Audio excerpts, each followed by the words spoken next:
तो हमारा पहला प्रश्न है कि चीन और बांग्लादेश और म्यांमार को जोड़ने वाला एक नया आर्थिक गलियारा विकसित कर रहा है, जिसका मुख्य उद्देश्य किस जल क्षेत्र की रणनीतिक पहुंच प्राप्त करना है। तो ये चीन चाह रहा है कि हम बंगाल की खाड़ी तक अपना राजनीतिक पहुंच करें, तो वो एक जो है गलियारा को विकसित कर रहा है। तो उत्तर हमारा हो जाएगा बंगाल की खाड़ी। जैसे देख सकते हैं लिखा है, यहाँ दिखाया है, ये गलियारा विकसित कर रहा है। मैप में देखिए वो बंगाल की खाड़ी तक पहुंचना चाहता है म्यांमार के रास्ते से। ये देखिए रूट जो उसका है। चीन बांग्लादेश और म्यांमार को जोड़ने वाला एक नया आर्थिक कॉरिडोर बना रहा है। इसे बंगाल की खाड़ी तक एक राजनीतिक रास्ता मिलेगा और यह भारत के पश्चिमी हिस्से पर सीपीईसी के असर जैसा ही होगा। बांग्लादेश के आंतरिक तारिक रहमान ने चीनी यात्रा के दौरान इस पहल पर चर्चा की और इसका मकसद ट्रांसपोर्ट लिंक को बेहतर बनाना और राजनीतिक संबंधों को मजबूत करना है।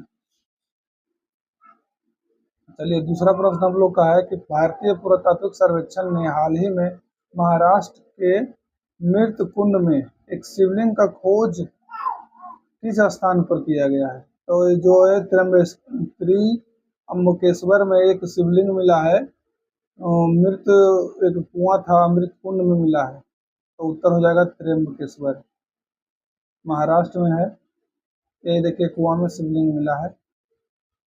एक टैंक पानी सूख जाता है और उसकी तली में कुछ ऐसा मिलता है जिसे किसी जीवित भक्तों ने पहले कभी नहीं देखा। महाराष्ट्र के नासिक के त्र्यंबकेश्वर में ज्योतिर्लिंग मंदिर में ऐसा ही हुआ है, जहाँ भारतीय पुरातात्विक सर्वेक्षण ने मंदिर परिसर के अंदर मौजूद लगभग 65 फीट गहरे टैंक में अमृत कुंड में पानी निकालकर उसकी सफाई कर रहा था, तब यह मिला है। ठीक है, ये देखिए मिलान करना है। लिंगराज मंदिर कहाँ है? लिंगराज मंदिर हो जाएगा उड़ीसा में। सोमनाथ टेम्पल कहाँ है? गुजरात में है।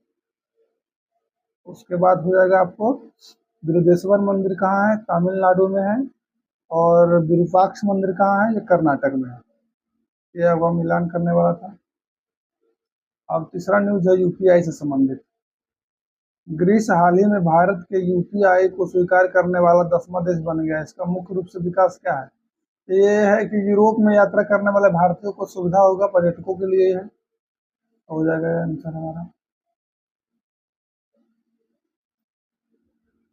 ग्रीस आधिकारिक तौर पर उन देशों की बढ़ती सूची में शामिल हो गया है जो भारत के यूनिफाइड पेमेंट्स इंटरफेस को स्वीकार करता है और भारत के डिजिटल पेमेंट इकोसिस्टम के अंतर्गत विस्तार की दिशा में एक बड़ा कदम है।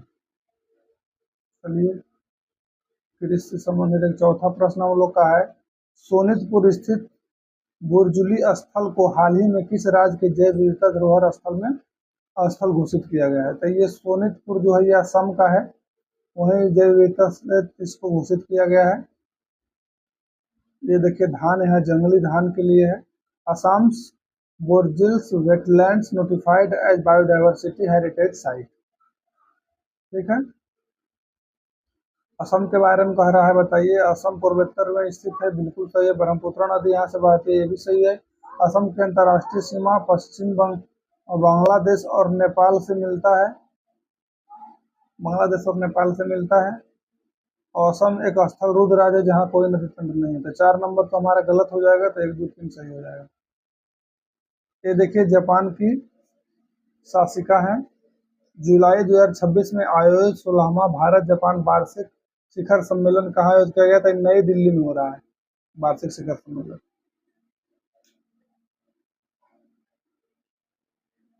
देखिए जापान है लोकेशन उसका। छठा है कि भारत सरकार के अनुसार देश के 58 टाइगर रिजर्व में से कितने को प्राथमिकता आधार पर हस्तक्षेप की आवश्यकता करने वाले रूप में चिन्हित किया गया है?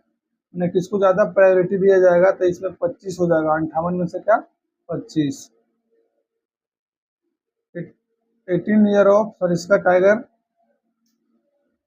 री introduce usage centre act on कि टाइगर रिजर्व जो 58 उसे 25 को प्राथमिक स्तर पर रखा गया है इसको। सेबी डिवेंचर ट्रस्टी नियामक ढांचे की समीक्षा के लिए विशेषज्ञ समिति का गठन किस संस्थान ने किया है? तो सेबी हो जाएगा।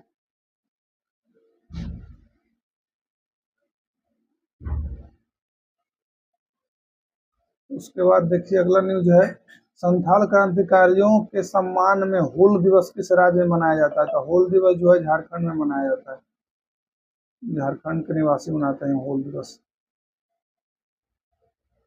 ऑनरिंग द संथाल रेवोल्यूशन 30 जून को मनाते हैं हूल दिवस। उसके बाद 9वां देख लीजिए, अंतर्राष्ट्रीय प्लास्टिक बैग मुक्त दिवस प्रत्येक वर्ष कब मनाया जाता है? तो ये 3 जुलाई को मनाया जाता है, 3 जुलाई।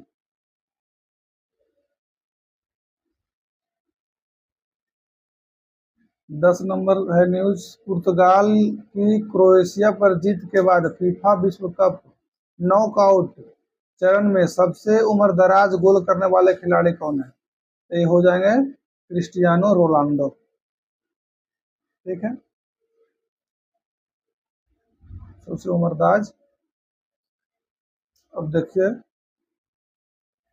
Air marshal Ashutosh Dixit take over as vice chief of air staff. Revision देखते हैं हम लोग। 2 जुलाई 2026 को लॉन्च की गई I2CEA सबमरीन केबल प्रणाली का उद्देश्य किन देशों के बीच डिजिटल कनेक्टिविटी को मजबूत करना है? तो ये सिंगापुर, भारत और मलेशिया हो जाएगा। दूसरा देखते हैं, वर्ष 2025 में भारत के जीव जंतु डेटाबेस में कितने नई प्रजातियां जोड़ी गई है?